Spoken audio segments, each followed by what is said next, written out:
What's up, guys? Welcome back to Randy Billy Garage. It's been a while since we put out our last video, so I just wanted to let you guys know that we're going to start coming out with some new content. Billy's been recording some stuff here and there of things he's been working on. He made a table out of an engine. He's been working on this engine build that he's doing for his Mustang. So this next video that we're coming out with, I know it's been over a year, but we've got our friends Dave and Sam who are going to be joining the channel to help out because they've got, their own Chrysler builds. There's a Jeep and a Dodge Charger. So we're gonna be putting out some new content, but this video is Dave and Sam. They're working on doing the Flying Ryan Performance cam install on Dave's Jeep. So here we go. Hey guys, welcome back to Anger Management Garage in collaboration with Randy Billy Garage. We got a fun one today. All right, what do we got, Dave? We got a cam swap going on. We're going to be doing a Flying Ryan Performance Tomahawk cam. Shout out to FRP. Yep. And fuel rails from Aeromotive that, quote, don't fit the 6.4 intake. We got them to fit. There they are right here. These look pretty sweet. It's a nice red. Shout out to FRP. Nice choppy cam. This is going to sound really good once this is in. All right, so what are we working on here? What is this? This is your standard Gen 3 Hemi that currently has a blown out AC compressor that turned into, oh, while we're there, let's put the cam in that was supposed to go in the spring. So what all are we doing with this? We're going to tear it all the way down to a short block and build it back up all over Christmas break. So we started with taking the intake off. Intake's off, fuel rails are off. Next is going to be valve train and ignition system. Then comes the heads, which we're going to try to pull the heads with the headers, knowing that we did the headers in the fall and how much a pain in they are to take off. So it's going to be interesting. We got a lot to take off in the next few hours. So we're probably going to start with taking off those coils, getting the harness out of the way, taking the valve covers off, popping the heads off, draining the coolant. We have to also pull the trans out to put a torque converter in. That's going to be episode 2. That'll be that's going to be a fun one. That'll be a future episode. But what we'll probably do is we'll make sure to get some photos of any hidden fasteners or anything for anybody that wants to attempt to do a torque converter on one of these, as we learn. So all right, well, cover that. Let's start by tearing into it. Let's go. All right, valve covers are off. See the valve springs. This is a 150,000 mile Hemi motor. That looks pretty good for that. Yeah. All right, let's take It's a these little off. dark on the PCV side, but that's kind of normal. But it's lived its whole life with synthetic oil changes. It's done well. All right, let's take them off. All right, so the valve train's out. The rockers and push rods, those look pretty good. And inside the heads. I think we're going to wind up having to, we're going to do the valve springs off the vehicle. Yeah, we'll definitely It'll be a lot easier. take the heads off first and before we start to remove the valve springs. That'll make life a lot easier. That way we're not losing retainers or anything like that.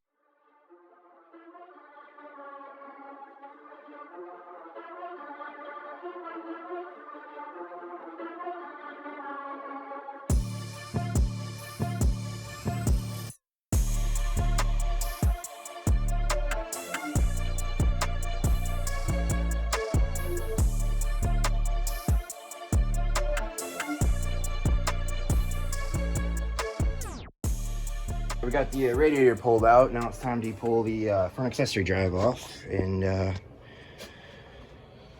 start getting into this cam. Pull the front accessory off, then we're gonna do the heads, undo the headers from the downpipes, and pull the heads off, and then it'll be time to get into the cam.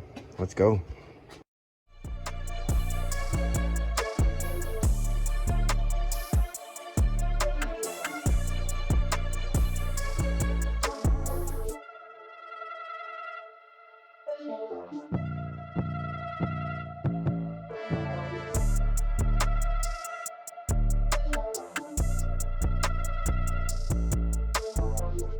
Alright, so little hiccup. Trying to get the crank pulley off. We had a little mishap. Our extender is stuck in there. So we've tried drilling it and trying extracting it, but we're having a little bit of a problem. Got some PB blaster on it. We're probably gonna let it sit overnight, and it's getting kind of late here now. I think we're gonna call it a day and we'll get at it tomorrow. So hopefully we can get that out, then we'll pull the rest of the front accessory off, pull the oil pump off, undo the header, or undo the down pipes, and get those heads off. So, but if we can get that figured out, then the rest should be pretty easy. So we'll get at it tomorrow. All right, what's up, guys? We're back. We got it figured out, and here it is. So that was what was stuck in our crank last night. That's why we're having a bit of a headache, but it's out. All clean in there. Crank bolt goes right back in. We cleaned up the threads. Now it's time to get this off. We're gonna get the heads off. Quick update of what we did yesterday too is we took the alternator off. We took the water pump off, power steering pump right here. A couple bolts there, a couple bolts for the alternator. And then here's the water pump right here. We tried to leave all the bolts in spot so we don't lose anything. And so, yeah, let's, we're gonna get the heads off today for sure. And, hopefully we'll have a cam in her. Yeah, this, definitely, hopefully have a cam by the end of the day. If not, then by the end of the week for sure, it's definitely gonna be running. So let's go, let's get it.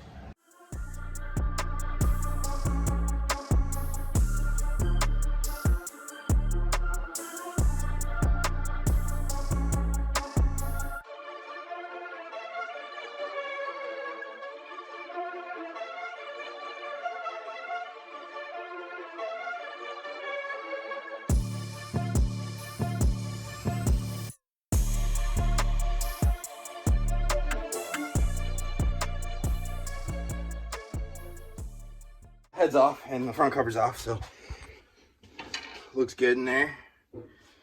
There's some coolant that dripped in there. It's all right, we'll get that. That is a Hellcat oil pump, by the way. Let's go check those heads out. All right, we got Cook's long tube headers on them as well. Nice coloration in these. I like how it's blued. That's really cool. Shout out to Cooks. Hopefully they'll sponsor me one day. Shout out to Cooks. All right, so yeah, we're just gonna get the valve springs off these, get all the new stuff on it, and we're gonna fix some broken studs or broken bolts as well. Yeah, so we got a couple broken exhaust bolts, like there's one right there and one right here that's not on there. And we gotta drill one hole for the oil dipsticks tube because Cooks forgot to put that hole in. Yeah, so we'll take care of that. There's another hole. Got a nice drill press. We'll probably show that. But yeah, all right, so easy work now. All right. So we're pulling some lifters out of this thing.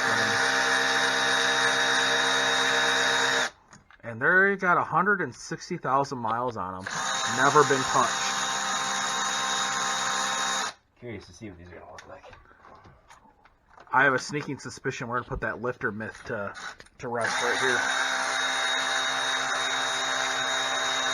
All right, those are all loose. The Hellcat oil pump was put in at 140,000 miles. Are you ready? Yep.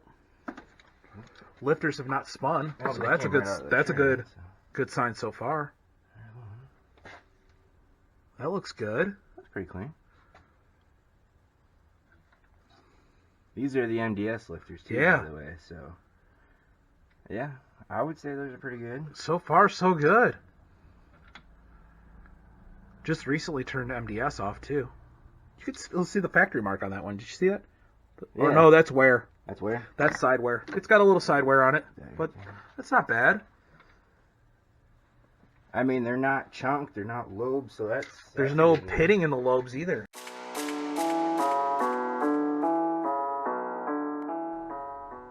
So for guys that are wanting to know what I do different than what most people do is I do not go by the oil life light. I change this thing every 3,000 to 5,000 miles, and all I use is Pennzoil Ultra Platinum, and I use the SRT filter. And I think that's the key too, is just keep up with your oil changes. Like, I would do every 3 months is what we do, right? Yeah, every 3 months to 5,000 miles. In the summer, we might do it a little more. Might do it every month in the summer because we're driving a lot more in summer. We're going show to show to show. We're beating on the cars. Going to the track. I mean, yeah. Yeah.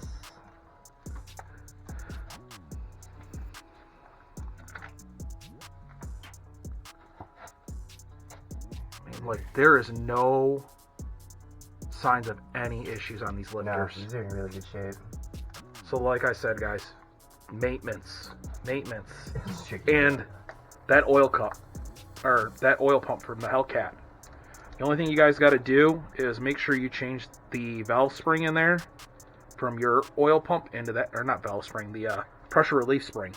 Put your pressure relief spring in there, and then you won't get any check engine lights from it. Right here, so right here. Right down in there, there's a spring. There's a Change spring. that. It just goes up in here. Change that spring out to the stock one, and that pump will work fine. Let's get at it. Here we go. Pulling the cam out. There we go.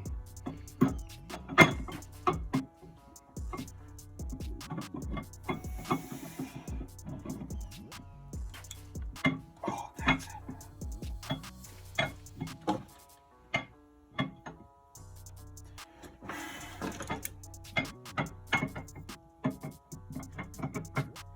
I'm gonna be slow and steady and gentle and not force it. And almost there. And there she is. And that's how you pull a cam out of a WK2 platform. Cam is out.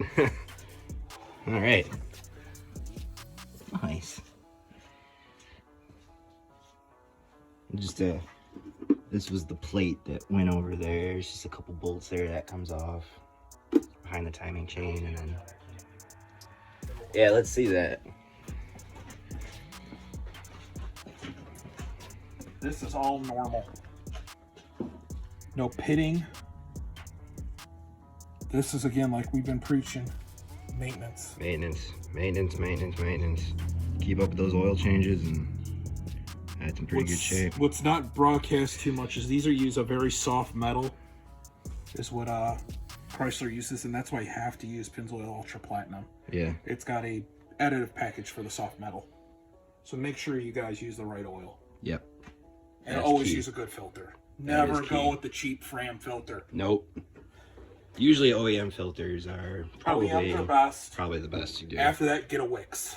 Yeah. Wix makes a good filter. The Napa Gold is made by Wix. So that's another option if you can't get a Wix filter. Really? Then you got a Napa. I didn't know that. Near you. All right, more you learn. All right. Unboxing the new cam. So we got right there. What do you got the specs on it? Yeah. I have a cam Tomahawk card somewhere. 2.0. If I find it, you guys, I'll post it. FRP. But we have the FRP Tomahawk.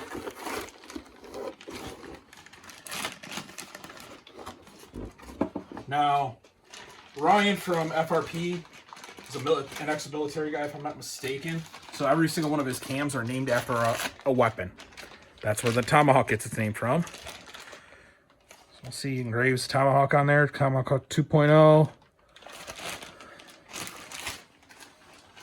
So what we're going to do before we put this in is we're going to lube the ever-living crap out of this thing. Yeah. Don't put it dry. Never put it in dry. So somewhere around here we got a red. I like Permatex. Just works. Permatex is good.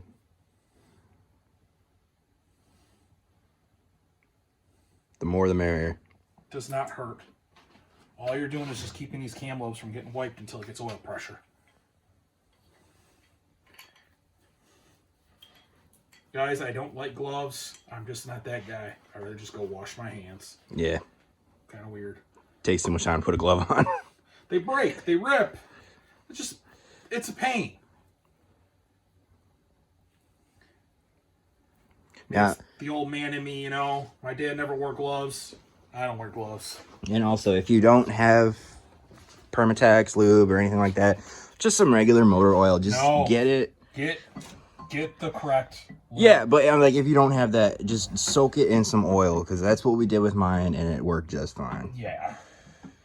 But if you can, get the Yeah, proper try. lube. I mean, I know a lot of people out there, they're on a budget, so like oil works too, but try to get the good I will stuff. say this cam here is the least budget friendly one I could buy. It's maximum effort for this. Yeah, this is no budget build This is at all. not a budget build anymore. We definitely went above and beyond.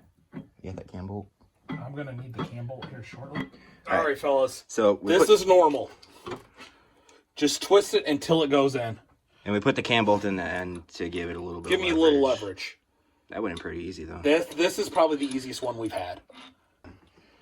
So don't be afraid, but also when you're putting it in, be very careful not to nick your cam lobes. Don't ever hammer it in either. Never use a hammer. I've seen people do that. Don't ever do that. Yeah. So I'm gonna get cleaned up here a little bit, and then we're gonna do a lockout on this cam Yeah. because So we're deleting VVT. yep. This has so much lift in it. VVT is not an option anymore.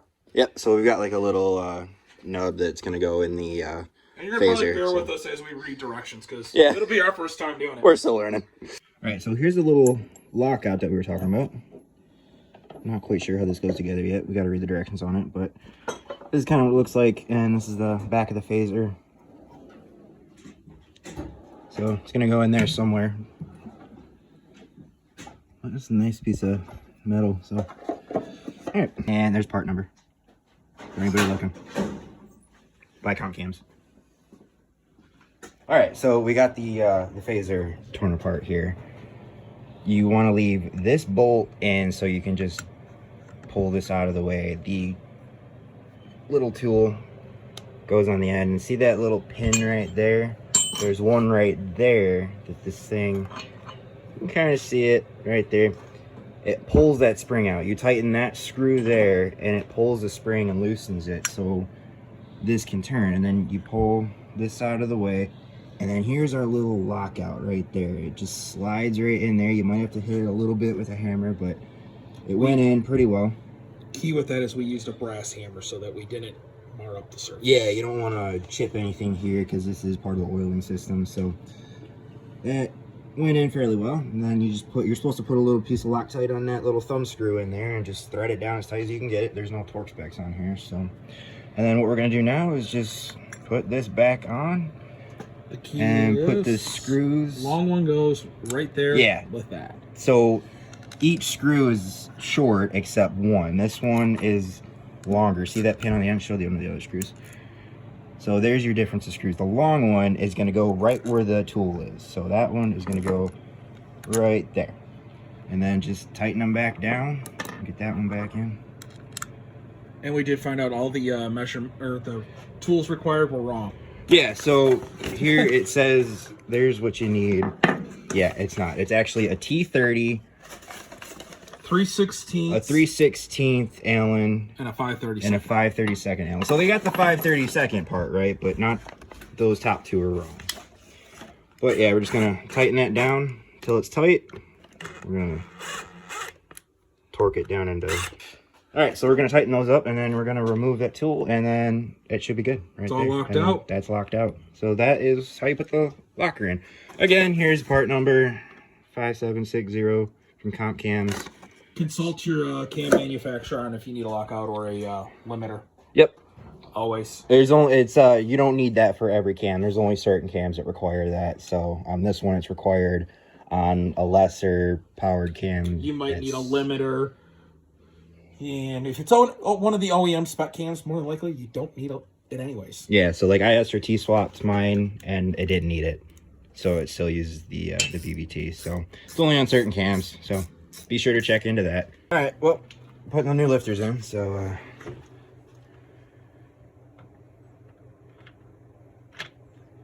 these are the Hellcat lifters with special trays by, what is it, AAD Performance? AAD Performance, yes. They are billet aluminum trays. So there's no chance of these lifters spinning at all. They look good. It's nice to have a company that kind of thought ahead, like AAD did, about the lifters and keeping them from spinning. The plastic trays are cheap and flimsy. Yeah, These are nice and hard. The lifter ain't going to spin in the bore. This was the way it should have came from the factory. Yeah. Always, another tip, always soak your lifters. Soak them in oil for at least like 24 hours. Or at least a couple hours. But always soak them. Yes. It helps the oil get in all those crevices and helps them pump up quicker. Pump up quicker. It makes them last.